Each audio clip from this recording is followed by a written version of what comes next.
સુરતી give me અ reality check. તારી ઉંમર કેટલી છે બેનચોદ? હે, અગર તું 18 થી 25 વર્ષની વચ્ચે તું છે ને ભાઈ, અને તું 9 to 5 જોબ કરે છે ને, તારા સપના હોવા છતાં તારા સપના કોઈ નથી તો વાત બરાબર છે, પણ તારા કઈ સપના છે ને પછી પણ તું 9 to 5 જોબ કરે છે ને, ચોદા તારા કરતા મૂર્ખો કોઈ નથી જિંદગીમાં. અબે જંડ લાઈફ છે આઈડિયા. આપણે બેન જો સપના જોવા માટે પણ આપણે પરમિશન લેવી પડે કે મમ્મી મારે આ બનવું છે, બનવું સમજી જવાબ મળે. ના આપણાથી નહીં બનાવાય, આપણે બહુ ગરીબ છે, આપણાથી આ વસ્તુ નહીં થાય, આપણા નસીબમાં વસ્તુ નથી. અબે મારો નથી, બધું જ છે આપણા નસીબમાં. અબે ચોદું મહેનત થી બધું નસીબ બદલાય. જયારે મેં મારા પપ્પાને આ વસ્તુ કીધું, પપ્પા મારે કન્ટેન્ટ ક્રિએશન કરવું છે, તો મારા પપ્પાએ શું કરેલું મને કે આ બધાના નસીબમાં નહીં હોય, નસીબ હોય ને એ લોકો જ ઉપર જાય. પણ આના ટાઈમમાં સુરતના અડધા ઉપર લોકો જયારે માટે ફોટો પડાવે ને ત્યારે એ લોકોને ખબર પડે કે એ લોકો ખોટા છે ને હું સાચો હતો, કે મેં મહેનત કરી. તમે લોકો કોનો વિચારો છે?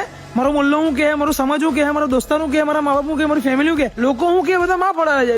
લોકો બધું જ કહેવાના છે. અગર સાચું કેમ ને એ લોકોને ખુશ કરવા માટે અગર તું 9 to 5 જોબ કરે છે ને ભાઈ, તારી જિંદગી ઝંડ છે. તારું ખુશ રહેવું વધારે ઇમ્પોર્ટન્ટ છે આ વસ્તુમાં.